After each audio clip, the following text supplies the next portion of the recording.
அண்மை செய்தி. டாஸ்மாக் நிறுவனம் மூலம் 1000 கோடி ரூபாய்க்கு மேல் ஊழல் நடைபெற்று இருப்பதாக குற்றம் சாட்டப்பட்டு வரும் நிலையில் தமிழக சட்டப்பேரவை கூட்டத்தொடரில் எதிர்க்கட்சித் தலைவர் எடப்பாடி கே பழனிசாமி உட்பட அதிமுக சட்டமன்ற உறுப்பினர்கள் அந்த தியாகி யார் என்ற பேட்ஜ் அணிந்து பங்கேற்றுள்ளனர். இது குறித்த கூடுதல் விவரங்களை தலைமை செய்தியாளர் ஜெயக்குமார் வழங்க கேட்கலாம். ஜெயக்குமார், வணக்கம். விவரங்களை பதிவு பண்ணுங்க. வணக்கம் அருண்.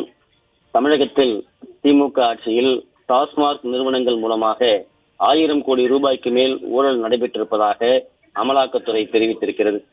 இந்த நிலையில் குறிப்பாக அமலாக்கத்துறையினுடைய விசாரணையை தீவிரப்படுத்த வேண்டும் என்று ஏற்கனவே அனைத்து இந்திய அண்ணா திராவிட முன்னேற்ற கழகம் சார்பிலே வலியுறுத்தப்பட்டு வந்த நிலையில் இன்றைக்கு சட்டமன்றத்திற்கு அனைத்து இந்திய அண்ணா திராவிட முன்னேற்ற கழகத்துடைய பொதுச் செயலாளரும் சட்டமன்ற எதிர்க்கட்சித் தலைவரும் முன்னாள் முதலமைச்சருமான புரட்சித் தமிழர் எடப்பாடி கே பழனிசாமி அவர்கள் தலைமையில் அதிமுக சட்டமன்ற உறுப்பினர்கள் அனைவரும் இந்த சட்டப்பேரவை கூட்டத்திலே, அதாவது திமுகவினுடைய இந்த ஊழலை வெட்ட வெளிச்சத்துக்கு கொண்டு வரும் விதமாக அந்த தியாகி யார் என்கிற பேச்சை தங்களுடைய சட்டையில் அணிந்து சென்று சட்டப்பேரவையிலே அமர்ந்திருக்கக்கூடிய அந்த காட்சியை நாம் பார்த்து கொண்டிருக்கிறோம்.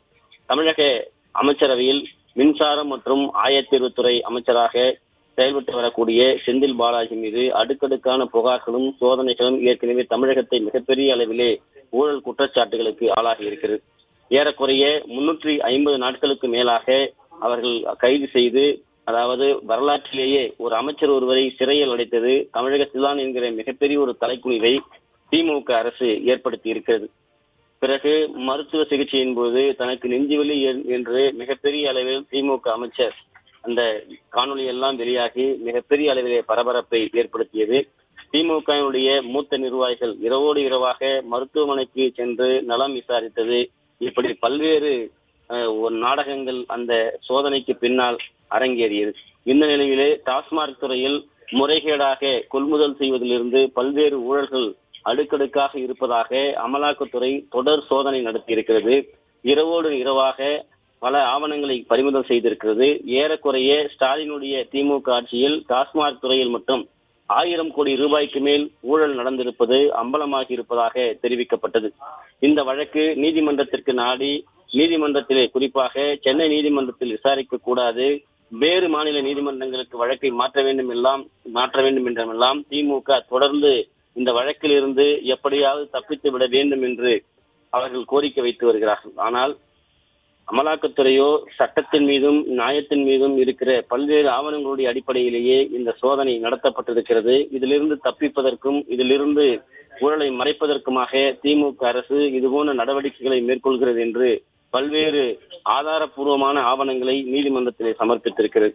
இப்படி ஒரு புறமாக நடந்து வரக்கூடிய இந்த சூழ்நிலையிலே இன்றைக்கு அனைத்து இந்திய அண்ணா திராவிட முன்னேற்ற கழகம், அதாவது 1000 கோடி ரூபாய் ஊழல் செய்த அந்த தியாகி யார் என்று தங்களுடைய சட்டை பையிலே பேட்ச் அணிந்து இன்றைக்கு சட்டமன்ற கூட்டத்தொடரிலே அதிமுகவுடைய பொதுச் செயலாளர், சட்டமன்ற எதிர்க்கட்சி தலைவர், முன்னாள் முதலமைச்சர் புரட்சி தமிழர் எடப்பாடி கே பழனிசாமியுடைய தலைமையிலே அனைத்து சட்டமன்ற உறுப்பினர்களும் இந்த நூதனமான முறையிலே அந்த தியாகி யார் என்கிற கருப்பு பேட்சோடு அவையிலே பங்கேற்றிருக்கிறார்கள். இந்த டாஸ்மாக் ஊழலில் 1000 கோடி ரூபாய் மக்களுடைய பணம் சூறையாடப்பட்டிருக்கிறது. குறிப்பாக ஊழலிலே திமுக அரசு திளைத்திருக்கிறது என்பதைத்தான் இது படம் பிடித்து காட்டுகிறது. அமலாக்கத்துறையினுடைய ஆதாரங்களுடைய அடிப்படையில் இந்த குற்றச்சாட்டு தொடர்ந்து மிகப்பெரிய அளவிலே இந்த தமிழகத்திலே ஊழலாக இந்த ஊழல் பார்க்கப்படுகிறது. அதே போன்று ஏற்கனவே தமிழகத்தினுடைய மக்கள் பிரச்சனைகளுக்காக அதிமுக பிரதான எதிர்க்கட்சியாக சட்டமன்றத்திலே நியாயமான முறையில் தங்களுடைய போராட்டங்களை முன்வைத்திருக்கிறது. அண்ணா பல்கலைக்கழகத்திலே பாலியல் வன்கொடுமை நடைபெற்ற போது யார் அந்த சார் என்கிற வாசகம் அடங்கிய பேட்சி அணிந்து சட்டமன்றத்திலே அதிமுக சட்டமன்ற உறுப்பினர்கள் அனைவருமே பங்கேற்று தங்களுடைய போராட்டத்தை, ஜனநாயகத்தினுடைய குரலை ஓங்கி ஒலித்தார்கள். அதே போன்று அண்ணா பல்கலைக்கழக வாயிலே போராட்டத்தை முன்னெடுத்தார்கள். அங்கு இருக்கக்கூடிய மாணவிகளுக்கு விழிப்புணர்வு ஏற்படுத்த கருப்பு பேண்டகை விநியோகிக்கப்பட்டது. இருசக்கர வாகனங்களிலே யார் அந்த சார் என்கிற அந்த ஸ்டிக்கர்கள் எல்லாம் ஒட்டப்பட்டது. மிகப்பெரிய அளவிலே பதாதைகளை ஏந்தி அண்ணா பல்கலைக்கழகம் முன்பாக மிகப்பெரிய அளவிலே போராட்டத்தை முன்னெடுத்தது அனைத்து இந்திய அண்ணா திராவிட முன்னேற்ற கழகம். அதே போன்று ஒவ்வொரு மாவட்டங்களிலும் இந்த பாலியல் வன்கொடுமை பிரச்சனைகளை கண்டித்து மிகப்பெரிய அளவிலே திமுக அரசை கண்டித்து, அண்ணா பல்கலைக்கழகத்திலே திமுக நிர்வாகி ஞானசேகரன் ஒரு மாணவிக்கு இழைக்கப்பட்ட அநீதியை கண்டித்து அவருக்கு நியாயமான முறையிலே தண்டனை கிடைக்க வேண்டும் என்று போராட்டங்களை முன்னெடுத்தது. அதே போன்று டங்ஸ்டன் விவகாரத்திலே மேலூரை காப்போம், டங்ஷனை தவிர்ப்போம் என்கிற முகக்கவசம் அணிந்து சட்டப்பேரவையிலே அனைத்து இந்திய அண்ணா திராவிட முன்னேற்ற கழகம் அந்த விவசாயிகளுக்காக, வணிகர்களுக்காக, அந்த மதுரை மாவட்ட மேலூர் மக்களுக்காக மிகப்பெரிய அளவிலே போராட்டத்தை முன்னெடுத்த பிறகே டங்ஷன் கைவிடப்பட்டது. குறிப்பாக அந்த ஒப்பந்தத்திலிருந்து அந்த ஒப்பந்தம் கைவிடப்பட்டதாக அறிவிக்கப்பட்டது. இப்படி தொடர்ச்சியாக தமிழக மக்களுக்காக அனைத்து இந்திய அண்ணா திராவிட முன்னேற்ற கழகம் களத்திலே இறங்கி சட்டமன்றத்திலே பிரதான எதிர்க்கட்சி என்பதை தங்களுடைய வலிமையான குரல் மூலமாக ஓங்கி ஒலித்துக் கொண்டிருக்கிறது. 1000 கோடி ரூபாய் ஊழல் செய்த அந்த அபூர்வ ஆசாமி யார் அந்த ஆசாமி என்கிற நிலையிலே தற்போது மிகப்பெரிய ஒரு கேள்விக்குறியாக இருக்கிறது. அதனால் அந்த தியாகி யார் என்கிற பேச்சோடு அனைத்து இந்திய அண்ணா திராவிட முன்னேற்ற கழகம் இன்றைக்கு சட்டப்பேரவையிலே பங்கேற்று தங்களுடைய கண்டனத்தை, எதிர்ப்பை, சம்பந்தப்பட்ட நபருக்கு நியாயம், அதாவது நீதி வழங்கப்பட வேண்டும், சட்டத்தின் நிறுத்தப்பட வேண்டும், அவர் தண்டிக்கப்பட வேண்டும் என்பதற்காக இந்த போராட்டத்தை கையில் எடுத்திருக்கிறார்கள்.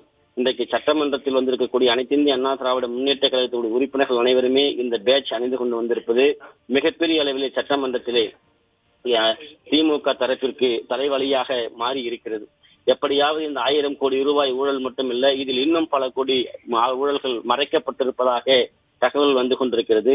எவ்வளவு கோடி ரூபாய் இதிலே ஊழல் நடைபெற்றிருக்கிறது என்பதற்குள்ளாக முதற்கட்டமாக 1000 கோடி ரூபாய் ஊழல் என்பது வெட்ட வெளிச்சத்திற்கு வந்திருக்கிறது. எனவே திமுக அரசுக்கு இந்த டாஸ்மாக் ஊழலிலே தகுந்த சட்ட பிரகாரம் அவர்கள் இந்த ஊழலில் இருந்து தப்பிக்க கூடாது, நியாயமான முறையில் விசாரணை நடத்தப்பட வேண்டும்.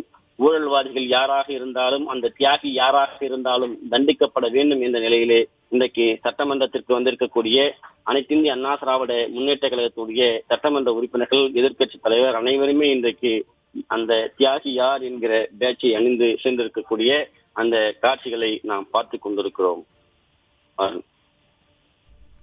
விரிவான விவரங்களை வழங்கியமைக்கு நன்றி ஜெயக்குமார்.